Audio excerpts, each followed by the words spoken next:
আমি যে এইখানে তোরে কে কইলো? তুই কেমনে জানলি? জানি, আমি সবই জানি। ডাকছো কেন বলো? কে ডাকছে তোর? আমি তোরে ডাকিনি। ও, ডাকো নাই? না। ঠিক আছে, তাহলে চলে যাই। দাঁড়া না, কই যাস? তোরে খুব দেখতে ইচ্ছা করতেছিল রে, এই জন্য ডাকছি। তোর প্রিয় তেঁতুলের চাটনি খাবি আর আমার মনে করবি। আমার দেখতে ইচ্ছা করছিল হঠাৎ। আচ্ছা, সূর্য কোন দিকে উঠছে? তোরে দেখতে ইচ্ছা করার জন্য আমার কোনো কারণ লাগে না। আর সূর্য সূর্য প্রতিদিনই পূর্ব দিকে উঠে। তোরেও আমার প্রতিদিনই দেখতে ইচ্ছা করে।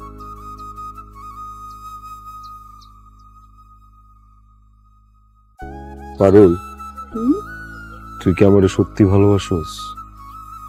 সত্যি করে কর। তোমার কি মনে হয়? আমার তো মনে হয় আমার নিঃশ্বাসের সাথে মিশে আছিস তুই। আমার জীবনের শুরু তুই, শেষ তুই, সব জায়গায় তুই। তোরে পাগলের মতো ভালোবাসি আমি।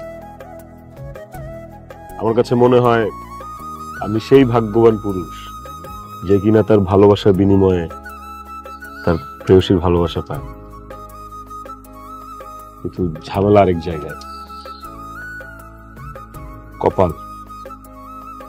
আমার কপালে সুখ বেশি দিন সয় না। তুই আমার কপালে সইবি তো? আমি শুনছি মানুষ যদি মন থেকে কিছু চায়, আল্লাহ তার জন্য সেটা লিখে রাখে, তার জন্য সেটা রেখে দেয়। শুনছি তো আমিও।